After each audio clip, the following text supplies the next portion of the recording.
Hi friends, welcome back to the Apothecary. My name is Jasmine, and today we are going to be talking about how we can align our creative process with our feminine energy.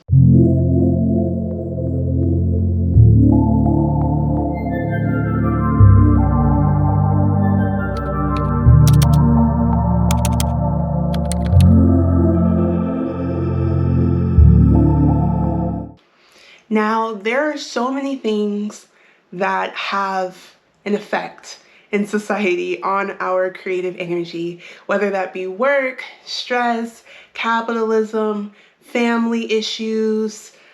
There's a number of things, but something that I've noticed is that not being aligned with our feminine energy and the way that our hormones work on a monthly basis can greatly affect the output of our work or creative project. When we are not aligned with feminine energy, we can feel just creatively blocked.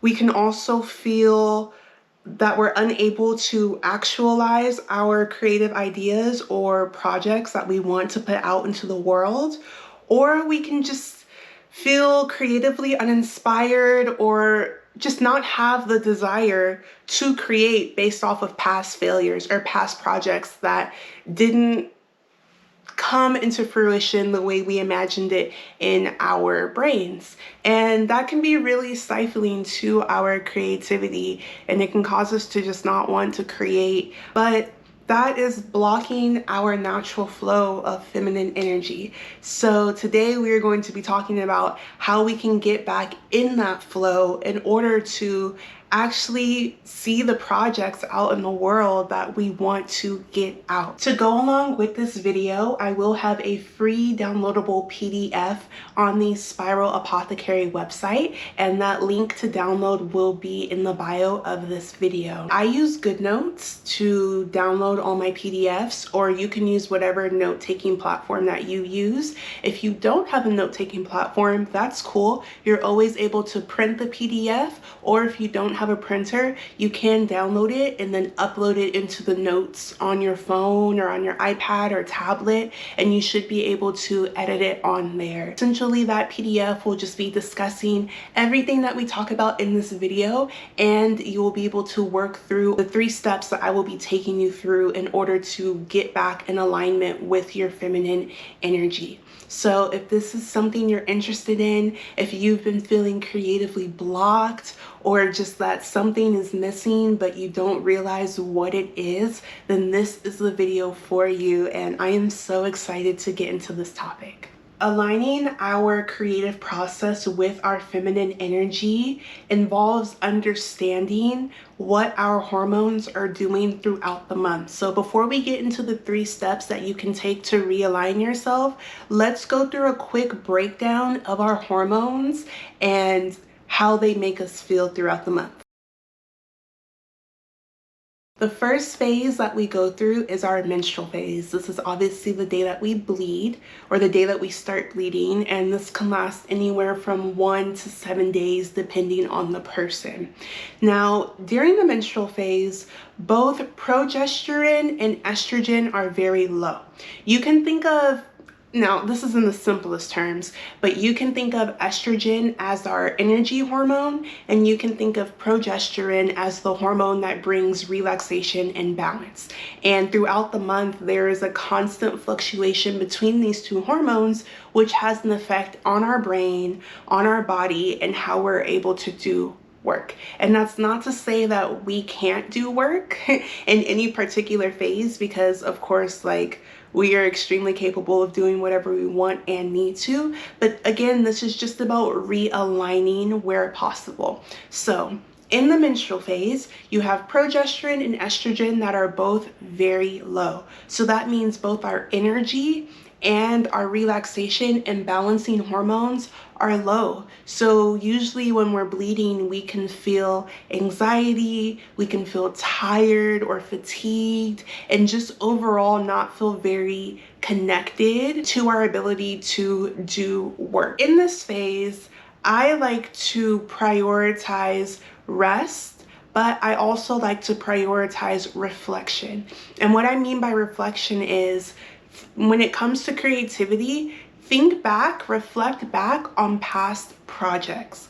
Evaluate, what did you like about that project? What did you not like about that project? What do you feel could have been improved upon, or what do you feel that you could have done a different way? So in this menstrual phase, instead of trying to create and put work out or brainstorm or any of those things, use this time as a time to reflect. And also you can use this time as a time to learn more about your craft. You can watch YouTube videos, you can read books, you can listen to podcasts, you can go to museums to get inspiration. You can use this phase to rest physically, but if you're not feeling that tired, you can also just use this time to learn more about your craft and maybe figure out what you might want to implement into your creative project the next time around. Because again, when we're working with our hormones, if both progesterone and estrogen are low, this may not be the prime time to be doing work, right? Because you're more than capable of doing the work in this phase, but it might just cause you to feel a little bit more burnt out than normal, which is not going to set you up for the rest of the cycle that we're going through. So the next phase is the follicular phase. Now this can be days 8 through 13 approximately. And as you can see, estrogen is slowly rising in this phase, but progesterone is still relatively low. And that means that our energy in the follicular phase is slowly rising, which means that we have a little bit more brain function going on. We're not feeling as tired or fatigued. And so this phase is optimal for planning. I love to plan during this phase because again, our energy is rising, but it hasn't peaked yet. The estrogen hasn't peaked yet. So we don't want to overload our body and our brain at this time, but it is a good time for taking the reflection and the learning that we did in the first phase and transmuting that into a game plan for a creative project or projects that we want to actualize going forward. The third phase is ovulation, and this is going to be the shortest phase. It usually only lasts for like 3 to 4 days. This is where estrogen peaks, so our energy is at its highest, but progesterone is also on the rise. And so our energy is at its highest, but because that progesterone is rising, we feel more balanced. We feel a little bit more relaxed. We don't feel as anxious. And this is physically where our body is meant to show up for our creative projects. This is the time where we need to be executing the plan that we made in the previous phase. This is the phase where we need to be showing up for ourselves, showing up for our projects, and doing the physical aspects of the project, the actual creation aspect of the project in order to bring it into fruition. So in that first phase, we're reflecting, we're learning. In the second phase, we're planning, brainstorming, making our mood boards, getting everything together. And then in this third ovulation phase, we're executing. We're physically showing up for our idea. Now, the last phase is the luteal phase. And in this phase, estrogen drops. Estrogen falls off. Our energy is going to fall off. Now, we're still going to have a little bit of energy as we transition into the luteal phase coming from ovulation. But I don't know about y'all, but I can feel when my energy drops off, and I can go back to feeling a little bit more, not necessarily tired, although I have felt tired and we can feel tired, but you just feel a little bit more relaxed and you don't feel like you have all the energy in the world anymore. You slowly kind of want to start coming back inside. Estrogen drops, but progesterone is going to peak in this phase. So ultimately, having those feelings of being relaxed. Now, this phase is optimal for wrapping up our creative project, because in the phase before we executed it, now it's time to take what we've created and edit it and refine it and just kind of wrap up the project so we can get ready to put it out. So in the first phase, we're reflecting and learning. In the second phase, we're planning, brainstorming. In the third phase, we're executing. And in this last phase, we're refining. And you can see how this is a constant cycle that we are going through on a monthly basis. Now, I'm sure you're saying, Jasmine, it is not possible for me to perfectly align all of my creative projects every month. And you're right. You're absolutely right. Life can be very hectic at times, and especially if you're creative for a living, if you are creative for your job, and whether you work for yourself or you work for a company, if you're working and you're expected to be constantly pumping out creativity, constantly pumping out content, it's going to be a little difficult to perfectly align, all of this so that we are only working on one project a month. But what you can do is use this cycle as a guideline, right? And it's not going to be perfect. We're not always going to be aligned, and we're not always going to be able to put out content on just a monthly basis or on this perfect schedule. But if you can take these 3 steps and keep them in the back of your mind when you're creating, if you can just use this information to prioritize yourself and your energy a little bit more, then I guarantee you throughout the month, throughout your creative process, you will be able to more naturally align to this. And even if you aren't able to perfectly align to this, even just having the awareness around it, having the awareness of the fact that maybe what I'm doing right now isn't optimal for my hormones. It is not optimal for the phase that I'm in. So if I'm feeling a little bit anxious, if I'm feeling a little bit frustrated, instead of gaslighting myself or telling myself that I'm not doing something good enough, you can use this to be like, hey, let me give myself some grace. Let me give myself a little bit of room to be human, to be connected to this natural feminine cycle that I'm aligned with. Let me take a step back, go for a walk, and let me get realigned with myself. Because so often than not, I feel like we gaslight ourselves into not being able to put this work out. But instead, when we start to work with ourselves, we'll slowly get back into alignment. So now that we've talked about kind of what these hormones look like, let's get into 3 steps that you can take to further align yourself with this cycle. The first thing you're gonna do whenever you have a creative project or idea is list out every single aspect that is going to go into you creating and actualizing this project. This is going to be a detailed list of everything that needs to get done, from the beginning of the idea to the brainstorming to the gathering of resources, who or what you're going to need to get this project done, to the actual creating aspect of it. Where are you going to create it? How are you going to create it? When do you want to show up for it? And then the finalizing stages of it. Do I need to edit? Do I need to refine? Do I need to plan the social media content? What devices do I need? You're going to list every single thing in detail. It doesn't have to be a perfect list. When you download the PDF, you'll see that I left the page somewhat blank, because this could be a thought bubble. This could be a list. This can be like a stream of consciousness. It can be whatever you want it to be, but it's essentially getting every single aspect of the project out on paper, so that way you can visually see everything that needs to get done for it. That's step 1. Step 2, you're going to look at this list of tasks that need to be completed, and you're going to divide them into high energy tasks and low energy tasks. Now, how can you tell if something is a high energy or low energy task? It's really simple. What you're going to do is reflect back on past projects. When you were creating that project, what aspects of that creative process felt really difficult for you, and what aspects of that creative project come really naturally to you and feel easy when you do them. So I'll give you an example. When I am filming a YouTube video, The hardest part for me in that process is physically filming the video. I don't know why, but every time after I film a video, even if I'm prepared, even if I know what I'm talking about, I always end up feeling creatively burnt out.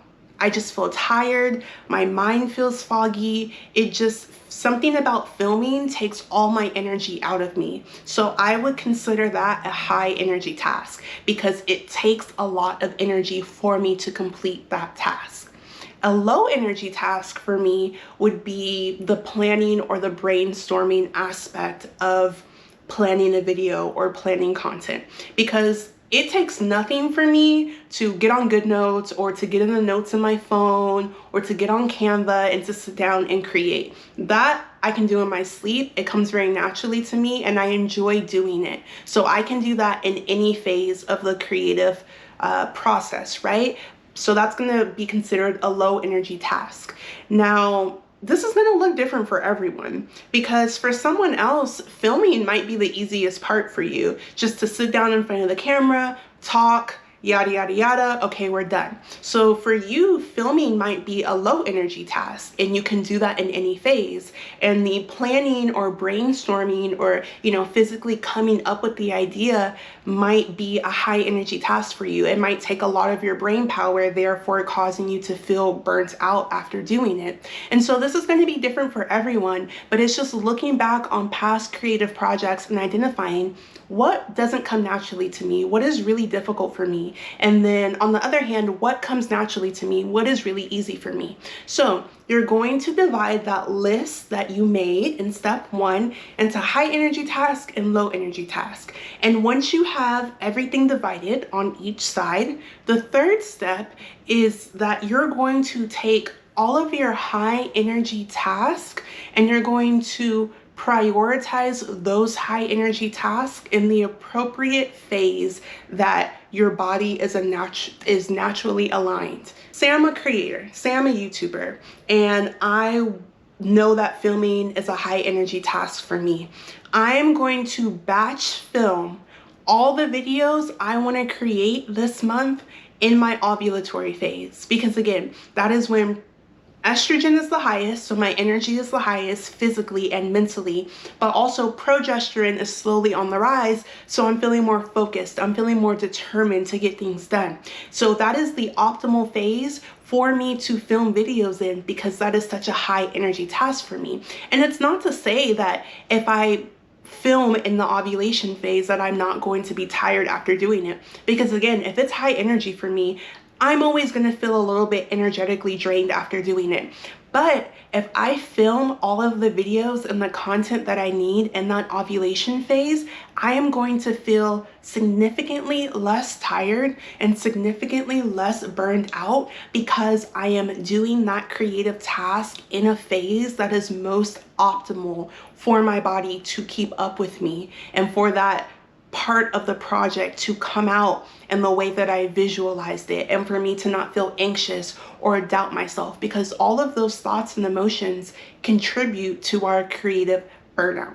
So you're going to take all of your high energy task and you're going to strategically place them in the phases that are most optimal. If planning or brainstorming is a high energy task for you, instead of trying to plan all of your content or all of your videos in the menstrual phase or in the luteal phase when your hormones are really low, plan those in the follicular phase. Because your energy is on the rise, this energy is naturally aligned with the aspect of planning and brainstorming. So that way you can plan all your content for the month or plan everything for the month, and you're not going to feel as burnt out or confused or frustrated or worried about how you're going to carry that plan out, because you're doing it in a phase that is most optimal for that energy.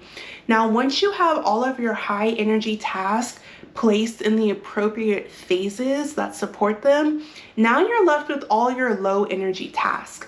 And the thing about the low energy task is, because they are low energy, they're not going to take that much energy from you. So you can really fill your low energy task in wherever you want. throughout the month. Maybe I know that I need to prioritize filming all of my content specifically in the ovulatory phase, but planning, researching, reflecting, or editing, any of that, I can kind of scatter throughout the month however I need to, because even if I'm bleeding or even if I'm in the luteal phase where I'm feeling tired, I know that this task doesn't really take that much from me. So it will feel easier and I won't have to worry about burnout or worry about taking the high energy task where I should be performing a low energy task. You'll be able to see on the last page of the PDF how you have the high energy task broken down into the 4 different phases, but on the right side, the low energy task is kind of just this blank space for you to fill these things in wherever you need to. Now, again, this is going to look different for everyone. I cannot stress that enough. What is high energy to you may be low energy to me and vice versa. Another example I can give just so you guys have a better idea of what I'm talking about is, let's say you're a photographer.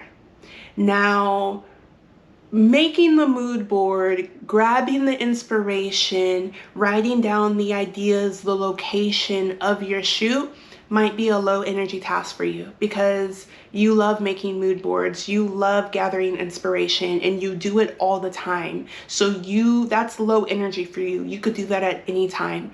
But maybe physically showing up to the photo shoot, driving there, meeting up with other creatives, meeting up with your subject or your model, talking, communicating, just having to be in the presence of other people, even though you love doing it, it still might feel creatively draining to you. After doing that, you still might feel like, oh man, like I'm just really tired. Like that photo shoot took everything out of me. And that doesn't mean it wasn't good. That doesn't mean you can't do it. That doesn't mean any of those things, but it just means that it's something that takes more energy from you. So it might be best to prioritize the actual filming or the taking of the photos in the ovulatory phase or in the follicular phase, and then the editing of the photos or the planning of the shoot can be done in any phase. Now, if you want to, we can use this cycle on a monthly basis. We can use the cycle to put out one creative project or one creative idea every month, which I think is a nice, steady way of putting out creative work. But say you're working on a project that isn't working on a monthly basis. Maybe this is a longer project or a project that you're doing for work. What you can do is repeat the cycle every single month, even if you're not at the end of it putting the project out. So you can cycle through like, okay, if this is a long project where like every ovulatory phase, I'm going to show up and create towards this project.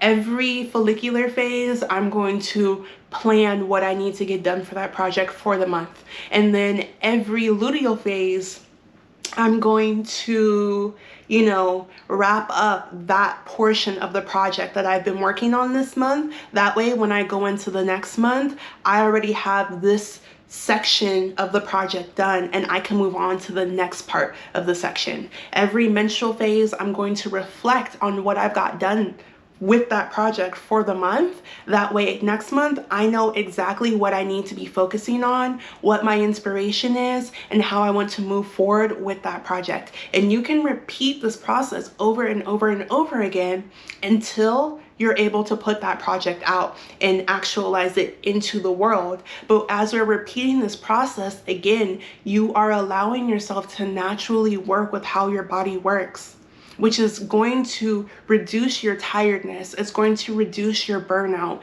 and you're always going to be in the state of flow, in a constant state of inspiration, because you're not adding stress to your body, to your mind, to your spirit, and you're allowing yourself to work with yourself in order to be creatively free from any of those stressors that we've experienced before. This is not about perfection.